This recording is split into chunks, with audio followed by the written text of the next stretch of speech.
things do you like about Mummy? I like things about Mummy when she plays with me, when she goes out with me, and we have time together, and lots of sorts of other things. Lots of sorts of other things. What's your favourite things about Mummy? Well, she smells good, and she looks beautiful, and she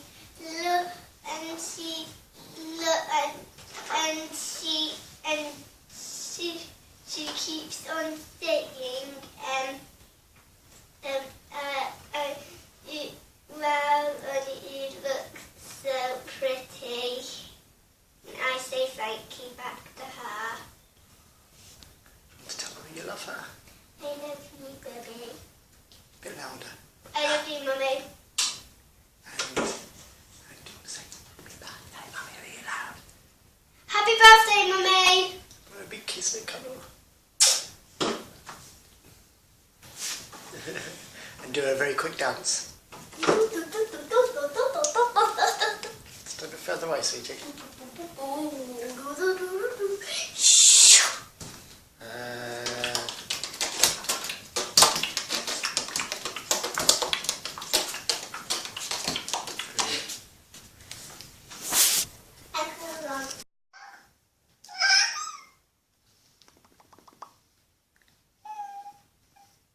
Oshin.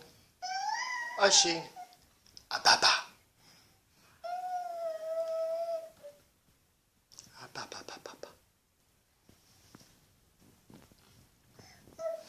Dear.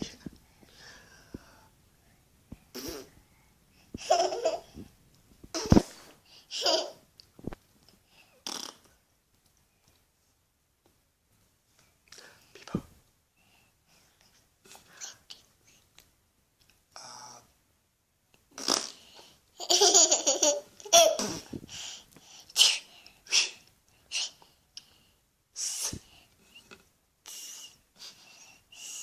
They say Daddy.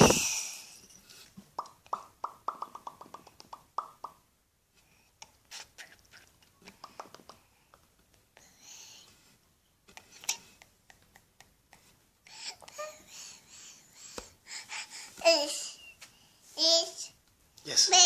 Yes.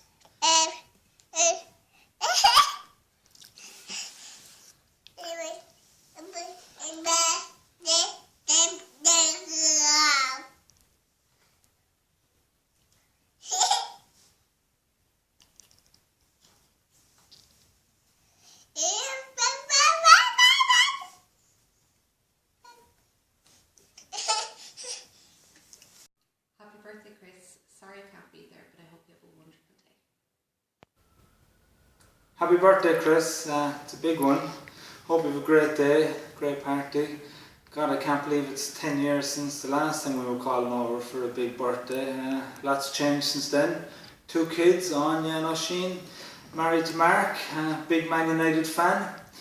That reminds me of a funny story. One time when I was going over to visit you, you asked, was there anything you'd like to do in Manchester? And I thought it'd be funny to say, yeah, I'd love to go to see Man United play, because I knew they were playing Arsenal that weekend and that it was a really big match and that it had been sold out months in advance. But in all fairness to Chris, off she went into work asking her work colleagues, is there anyone being able to get tickets for Man United and Arsenal? I'm sure they all thought it was slightly amusing. But Chris came back anyhow a couple of days later on the phone and said, Rob, do you know what, it's kind of a big game and it's sold out. But she came up with the classic line. She said, maybe we could go to Old Trafford sometime when Manchester United aren't playing. Classic. So funny. I'm Johnny. Now, what do you say to Auntie Chris? Happy birthday, Auntie Chris. Good boy. 2. Happy birthday, Chris. I hope you have a fantastic day. Sorry, me and the little niece and or nephew won't be there to help you celebrate. Hope you have a fantastic time. Hi Chris, happy birthday. The big 4-0. Fair play, you made it. Suppose when I came along, you were 7 years old already, so you were a little girl. And I suppose you pretty much treated me as a newborn baby as your own living doll. I suppose I remember you bringing me everywhere, quite a bit. Bringing me on walks down to the local shop, and we'd often go down the railway tracks together. Probably wasn't the safest considering they were still running at the time, but yeah, I suppose as well. As a toddler, and definitely as a toddler that with a relatively dirty face, I was prone to getting some blackheads on my cheeks and on my nose a bit, and as my older sister, and as my, your own personal living doll, you took extreme pleasure in squeezing every blackhead off my cheeks. So on that charming note, happy birthday again. See ya. Okay. Happy birthday, Chris. Happy 40th birthday. Yeah, stories about when you were growing up. Suppose it wasn't easy for you growing up in a house with 4 brothers. I mean, I remember Rob had this book called Little Brum Brum about her motorbike. And you used to have pigtails at the time. And we used to grab you by the pigtails and make you into a motorbike and use you as little brum brum running you all around the house, grabbing you by the pigtails, And we sketched you all sorts of silly stuff, like put your hair down in front of your face and pretend you were a monster going wooga with your long hair swaying across your face. Yeah, what else? Yes, I remember one morning coming downstairs and Dad was in the kitchen and you were getting your breakfast ready and you said, Dad, there's a mouse in the cornflakes. And Dad goes, no, there isn't, Chris. There is, Dad, there is. Dad, being Dad, grabbed the box of cornflakes, emptied it out onto the table, out pops the mouse. Remember you screaming, running, jumping on top of the press, and Dad chasing the mouse around the kitchen with a sweeping brush, and me in tears laughing. So yeah, again, happy birthday, Chris, and have a great next 40 years, and hopefully many more beyond that too. Happy birthday, Chris. Happy 40th birthday. I suppose it can't have been too easy for you growing up in a house with 4 boys, I mean, I remember we used to give you some terrible abuse. Like, Rob had this book called Little Brum Brum about a motorbike, and you used to go around the place with pigtails at that age, and we used to grab you by the pigtails and drive you around the house like you were a motorbike. You were Little Brum Brum for us, and we used to get you to put your hair down in front of your face and pretend you were a monster running around the place going wooga, wooga, wooga. And Rob and myself thought it was hilarious, but I guess you got your revenge on me in other ways too. I mean, like, you were fearless. Like, I remember you climbing out onto the upstairs, outside the upstairs window on the outside balcony, laughing at me as I was screaming, trying to get you back inside, and you banging on the window, thinking it was hilarious to have me in panic. And then, of course, there was the mouse incident. I remember one morning, Dad was getting breakfast ready, and you had just got the cornflakes out, and you go, Dad, there's a mouse in the cornflakes. And Dad goes, no, there isn't, Chris, there isn't. There is, Dad, there is. So Dad grabs the box of cornflakes, empties it out on the kitchen table, out pops the mouse. I remember you screaming and running over onto the press, and Dad running around the place with the broom trying to hit the mouse, and there I was in hysterics laughing at the two of you. Happy birthday, Chris. Happy 40th birthday, and hopefully you'll have 40 plus years more to come. Happy birthday again. Bye. My first memory of you is singing Mulligan Tire. You were only about 2.5 years of age, and you had all the words off by heart, and you were brilliant. And the only other thing I want to say to you is, if you had taken up the running, I have no doubt that you would have been as good as your brothers. Every bit as good. And be yourself always, Chris. You're always honest and straightforward, and be that way for the rest of your life. Happy birthday. Hi Chris, happy birthday. And my memories of you go back 40 years plus now, from conception to birth, and from there on. You were always a wonderful little kid, a great child, full of fun and full of life, and I don't remember a time when you couldn't talk. I don't remember a time when you weren't walking around. I remember your first attempt at saying a big word, Jerry had a pyjama top with Paddington Bear on the top, and I remember you standing at the door of the sitting room in Accra and you pointed up to the image of Paddington and you said, Patty Tow.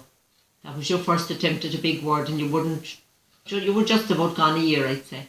And at that time, when we'd go out to Nana Fitz's in Brightstown, we'd pass Petey's pub and you'd call it Beatty's Pub. Now, your first pantomime, you had been a year on the 1st of October, and that Christmas we trusted you to behave yourself in the Opera House, and we took you to a pantomime, and Tony Kenny was the leading artist in it. And at a certain time in the show, kids were invited to go up on the stage, and I remember you decided you were going up the Donny Guinea, and you toddled off down the centre aisle in a lovely orange outfit Liz had bought you for Christmas, and independent out, and Derry next to us in the seat crying, where are they taking my little sis? You had established your independence even down there. I don't remember a time, Chris, when you couldn't read or write, and there were signs of your writing everywhere, behind the couches, behind the curtains, anywhere there was a wall, a secret wall, you had written Christina Fitzgerald on it. I also remember the first little note you gave me telling me that you loved me. You pinned it in a page out of my diary, and you pinned it in the back of the wardrobe door upstairs. I still have that somewhere, I'd say, in the attic. You were a great kid, Chris, full of love and full of caring and very cooperative and very helpful always. I have photographs of you and indeed memories of you waltzing with Joseph, finding John Paul outside in the road, you having him by the walking reins. You were hardly much bigger than him yourself, but you were well able to look after him. Equally, Chris, I have memories of you out the back, you floating around and dancing and singing and twirling. Great imagination. I also remember when you were very small, still in Accra, out the back after one of those pantomimes, and you playing with Donny Guinea on a load of milk crates, and you were happy as the days were long. From then on, I suppose you always worked hard at school, you worked well, you went to secondary school and you did your level best. You did excellently. You were a fine, independent-minded teenager, and I suppose I think of the beautiful girl in the red dress. But you did. And I cry when I think of that. You were beautiful, absolutely. And you know what, you still are. But from there you went to college and you followed your own way. You did very well in UCC and went from there on to Bath and onto your life in England. And I suppose I was heartbroken the day you left to go to Bath. I will never forget it. It was a hard day for me. But I was proud of you, Chris, and you went off and you supported yourself and you did all you could to be the professional person you are now, Dr. Christina Fitzgerald. Dad and I are very proud of that, as I'm sure you are proud of yourself, Chris. And now we look at you heading for your 40th birthday and look at your lovely life with your wonderful husband, Mark, and the two beautiful grandchildren you blessed us with, Anya and Oisin. But there's nothing we like now more than spending time with you in Bollington, with you and your lovely family, and when you come over here with your family, and it is lovely. So Chris, we're so proud of you, and we love you, and we're so pleased with the life you have chosen for yourself and you've done for yourself. Your independence, your lovely, everything about you, Chris. We love you very, very much. So have a wonderful 40th birthday, Chris, and have 40 plus years as good as the last 40 to come. Yes, Chris, you're 40 down and at least another 40 to go. And you have a good life now and enjoy it and be good to Mark, Anya and Oisin and all of us. Happy birthday, Chris. God bless, Chris. Happy birthday. Okay, so Chris, you're getting this slightly bleary-eyed, slightly wet early morning selfie video in school, so I'm going to make sure nobody actually sees me do this, because it'd be quite embarrassing if they caught the teacher taking a selfie video at 7:30 in the morning. But we're meant to talk about really cool things that have happened or something like that. So one of the memories that I have was that when I was like 15 or 16, myself and Johnny went over to Manchester and we went to a gig. We went to Idlewild, and then afterwards we went into the bar afterwards. It was a really cool hip bar in Manchester, and I remember getting in, and it was my first time in a big pub in a big city. And afterwards, the band were inside there, which was really cool, even though it was just Idlewild. And I remember it was the first time I was drinking Budvar, and I thought this was the coolest thing in the entire world. that was one. And then the other one is, since I've been living over here, visiting yourself, Mark, Anya, and Oisin has been brilliant. It's been like my sanctuary leaving London. I get to go up and visit you and just hang around and chill, and it's been absolutely brilliant. So expect more visits over the next 40 years. So yeah, happy birthday, Chris. Okay. Why do you love Auntie Chris? Because she's kind, very nice, and she let me do portraits of her. Portraits or pictures which you would paint someone. And happy birthday.